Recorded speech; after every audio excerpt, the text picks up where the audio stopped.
The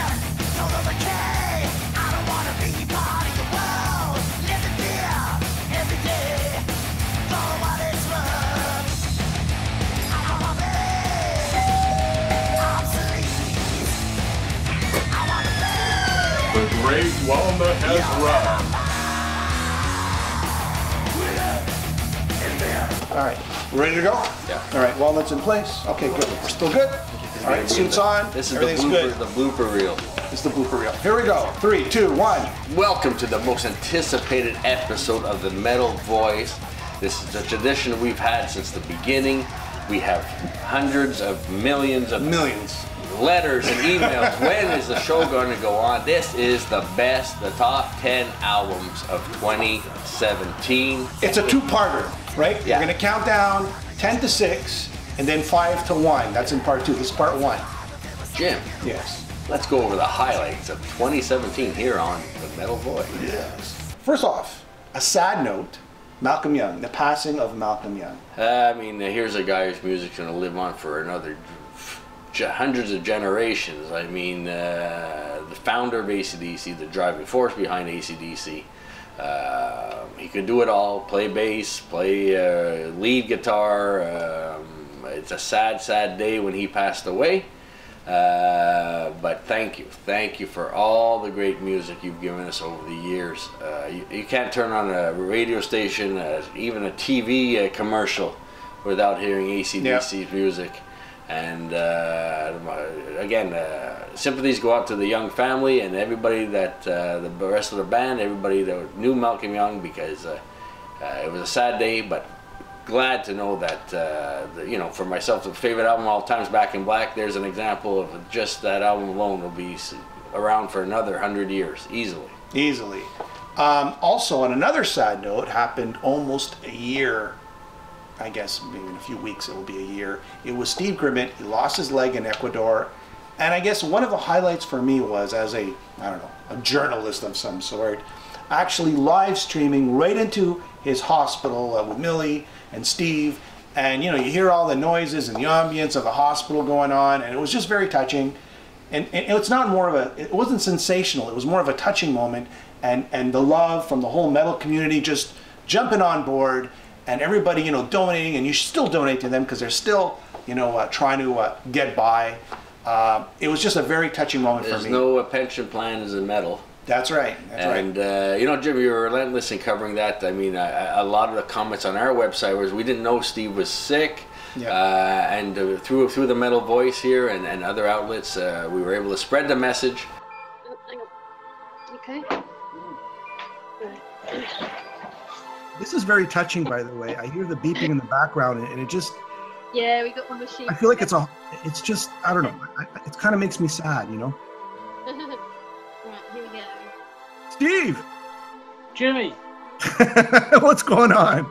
And when I'm out and I've got a new leg, and I'm going to come and see a big party. How did you feel when Millie came the other day? Oh, it was such a relief to have somebody that I could talk to, you know, because she's not only my wife, she's my best friend, she's my soulmate, and it makes everything easier. And glad to say that Steve's goal was to play the Metal Fest that he was invited to in the summertime. He let us that be known to us and our viewers at the benefit concert. He actually was able to achieve that goal, and he performed. It's on YouTube. You can see Steve on stage walking along, performing all those classic Grim Reaper songs. Amazing, truly amazing. Hats off to Steve. That's and right. the support of Millie. And on a happier note, some highlights. You know, Neil Turbin, NAMM 2017. He was there doing interviews. Hall of Heavy Metal History. Sean Peck was live streaming. And again, the Metal Voice will be at NAMM, and the Metal Voice will be at the Hall of Heavy Metal History. And on a last note... But wait, another highlight, Jim, is finally we got to interview the band that we could say influenced the start of the Metal Voice show. Yes. We were able to sit down with Lips and have the most interesting, one of my favorite interviews I've ever done. Rob was there, lurking in the shadows. Yeah, we had a good time. And the concert was amazing too, to boot. So for myself, that interview we were able to do in 2017 with Anvil. Yep. Was a highlight for myself and the epitome of what we've done here at the Metal Voice. We're very happy to have Lips on the show with us here today. Everybody knows that we've been trying to slip Anvil into every show we've ever done. So it's a real pleasure to be here with Lips of Anvil. And another note, the reunion of the one and only Halloween. Yeah, Pumpkins United, there we go. The best of all worlds. Michael Kiske back on vocals, Kai Hansen back in the fold. They're still touring throughout 2018. Looking forward to it. They will be coming throughout the US and Canada. And hey, Jim, we need to get an interview for that one, that's for sure. Absolutely. And on the last note, the Riot documentary. But with Rhett, what happened was they kind of toned it back a little bit, got a little Paul Rogers and Bad Company-ish.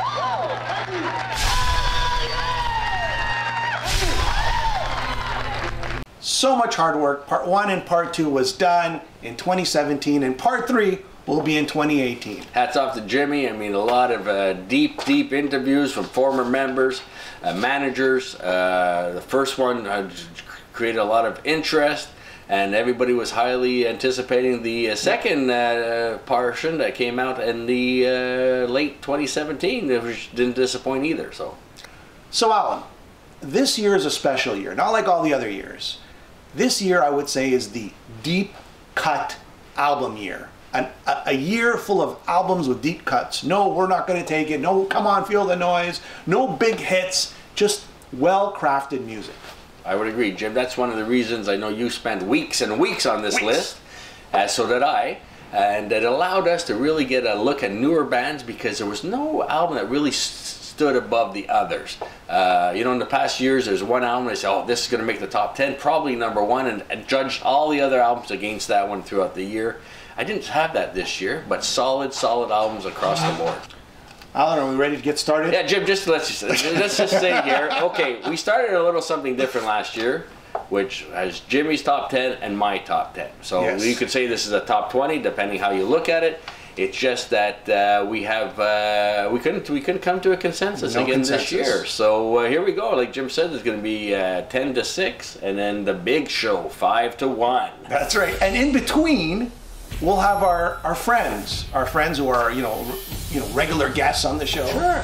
They'll be weighing in with their favorite album of the year. And you know what, Alan? I kind of like this format a little bit better because I'm giving my sort of personal taste, and you're giving your personal taste, and our friends are giving their personal tastes, and it just gives us a well-rounded, all genres of hard rock, heavy metal there, right, for the people to appreciate. We don't have to arm wrestle for the #1 pick anymore. No, you got your pick and I got mine. This works out well. Here we go, Alan. You ready? I'm going to start things off. Okay, you start. Right off the bat, a lot of controversy, very polarizing. I'm going to pick a band that probably everyone's going to hate me for this, but I don't care because that's our motto here. We don't care. We don't care. We do what we want to do. Coming in at number 10.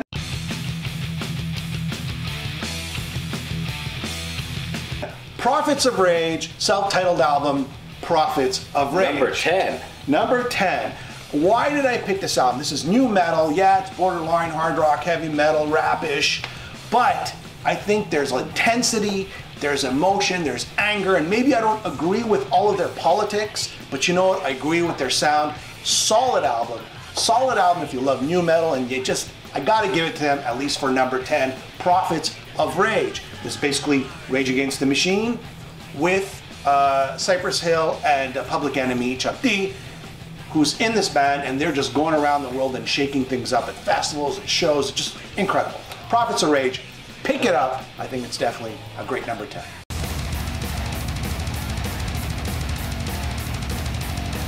What about you, Alan? I'm going with Black Star Riders Heavy Low. So this is their third album. Yep. The grooves are infectious. I mean, very well produced. The sound, the musicianship. Ricky Warnick and the other guitarist, whose the name from Brother Kane escapes me right now, Mr. Johnson. Yes. The two of them really took over their songwriting on that. I think it shows in the music. This is them becoming their own band, a little less Lizzie influenced. But like I said, well produced. you know, the lyrics are a little bit more esoteric than Phil Lynot's days, but that's okay. Hey, they're becoming their own band, so it had to make the list. It might not be the strongest of the 3 albums, but it's strong enough to make the top 10 list this year.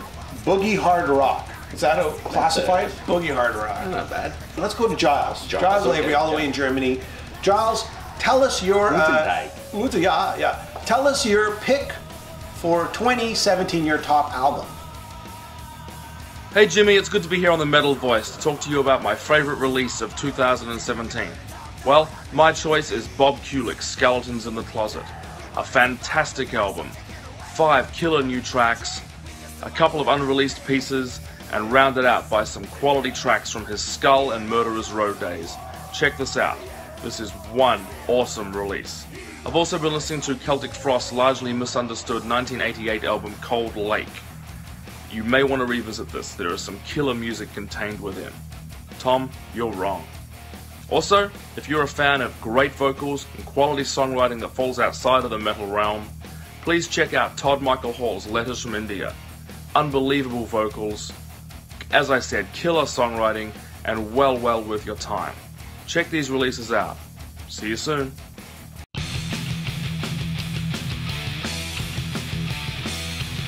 Number 9. The band that recently reunited. The one, the only Jag Panzer with their new album called The Deviant Chord. A dark horse, an album that, you know, people. Here's the new wave of American hard rock sound, right? Classic heavy metal. I think this is an album of deep cuts.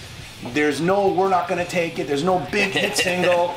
It's just a deep cut album, and it's very well. They really deserve this. Jag Panzer. It sounds great. They've been around forever. They've been around forever since the '80s, right? And you know they're back, and they're back stronger than ever.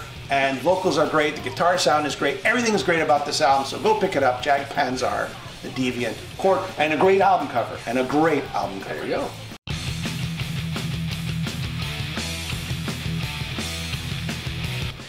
My number 9 is Place Vendôme, Close to the Sun. Michael Kiske, enough said. End of review. No, I mean, if you know, we've following them for a while now. I think this is slightly a bit of a heavier album for them. But you know, again, you just listen to that first song, the first time Michael opens his mouth on the record, and it has to make the top 10 list. It's an automatic. I mean, this guy is golden voiced. Michael Kiske. Can't wait to see him live again, like you said, with the Halloween reunion. So. Yeah. Great album, very strong. One of the songs called, actually called Strong, is just the piano and Michael singing. And it's a beautiful thing.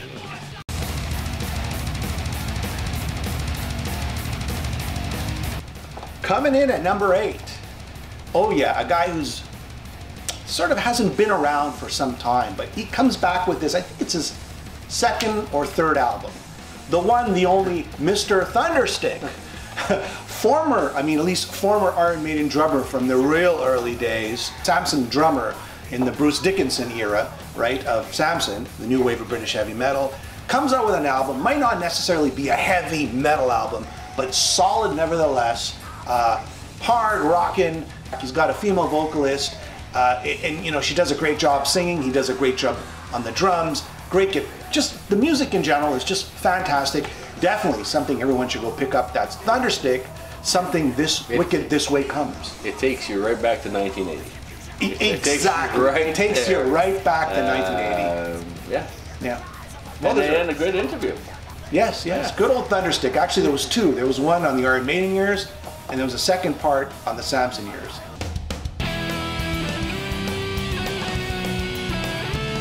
Okay, number 8, going with, again, Jim, you know what I love about this show?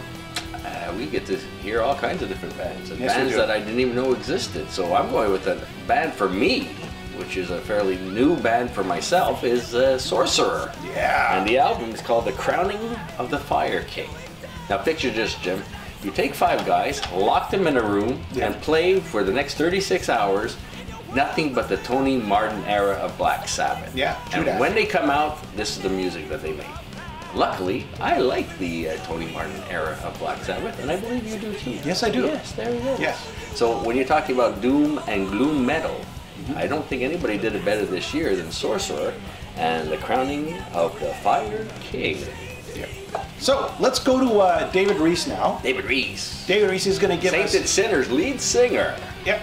Great album in 2017. It would be kind of biased for us to sort of like put it there, right? But Jim, we must say, yes, we forgot to mention this, the honorable mention at the top, but Sainted Sinners, if we were allowed to do 11, would have been on both our lists at number 11. And you know what? To be honest, he's on the show, and it kind of looks like, you know, we're sort of being playing favorites, right? It's a good album. It's a great album, and he's recording the new album as we speak. I think it's almost finished for Sainted Sinners for 2018.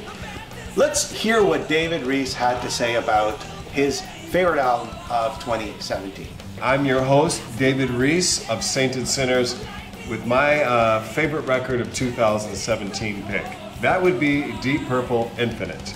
Many reasons why. The band continually evolve. I love the group since a wee lad. If you see the video, the surprising, I mean, fantastic graphics, way ahead of its time. A lot of great messages. I continue to love the group, and I think it's the best album sonically, musically that I've heard this year. There's a lot of great albums, but I gotta say, Deep Purple wins, hands down. Another plug, shameless plug for me and the boys in Sainted Sinners. The new album, Back with a Vengeance, was just recently completed, scheduled for February 16th, 2018 release.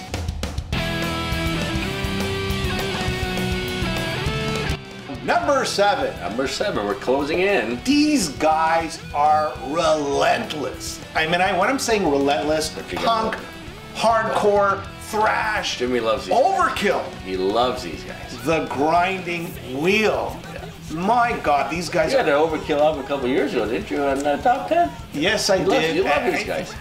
You love them. Insanity. You know, when you're in your 50s and you're playing with this much aggression, it's just, you know, the guy up and comers, they just can't understand this aggression, this amount of aggression. Anyways, the Grinding Wheel, Bobby Blitz and the boys coming in at number 7. Enough said.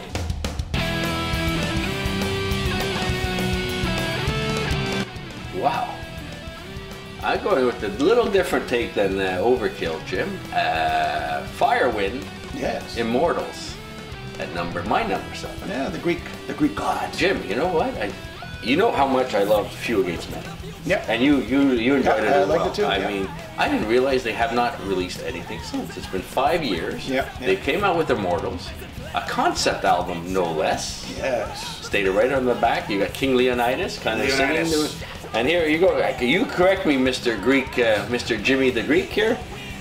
He says here, Gus G, this is our first concept. It has to do with ancient Greek history, and more specifically, the battle or Thermopylae. Thermopylae. And Salamis in BC 400 during the second Persian invasion of Greece. Yeah. The 300. That's basically it. And yeah, it's a great album. I'm glad to see they're back. Few Against Many was one of my favorite albums of that year that it came out. And Immortals makes it again this year. So hey, hopefully it won't take another 5 years to get another album out of Firewind.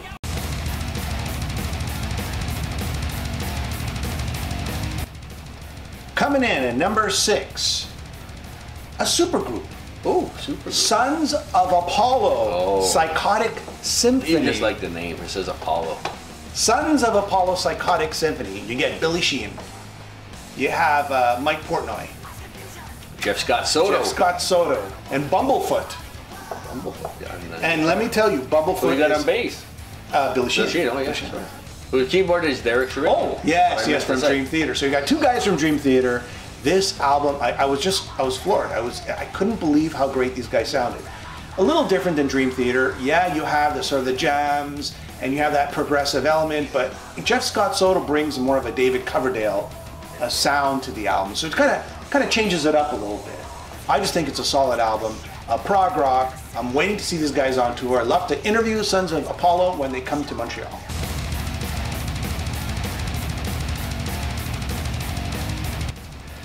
Number 6, Jim. Yeah. Again, an unknown band for myself, coming out of Vancouver, BC. Unleash the Archers, Apex. Yes, yes. Power metal in extremis. Canadian. And you want to talk about a vocalist. You couldn't get a better name, first of all. It's Brittany Slays, and that's exactly what Her she real does. name's Hayes, right? That's what she does. She slays it vocally on the album. It's nice to see, Jim, somebody that just lets it rip, man, and just soaring vocals. I mean, this brings you back to Bruce Dickinson in his heyday, Halford in his heydays.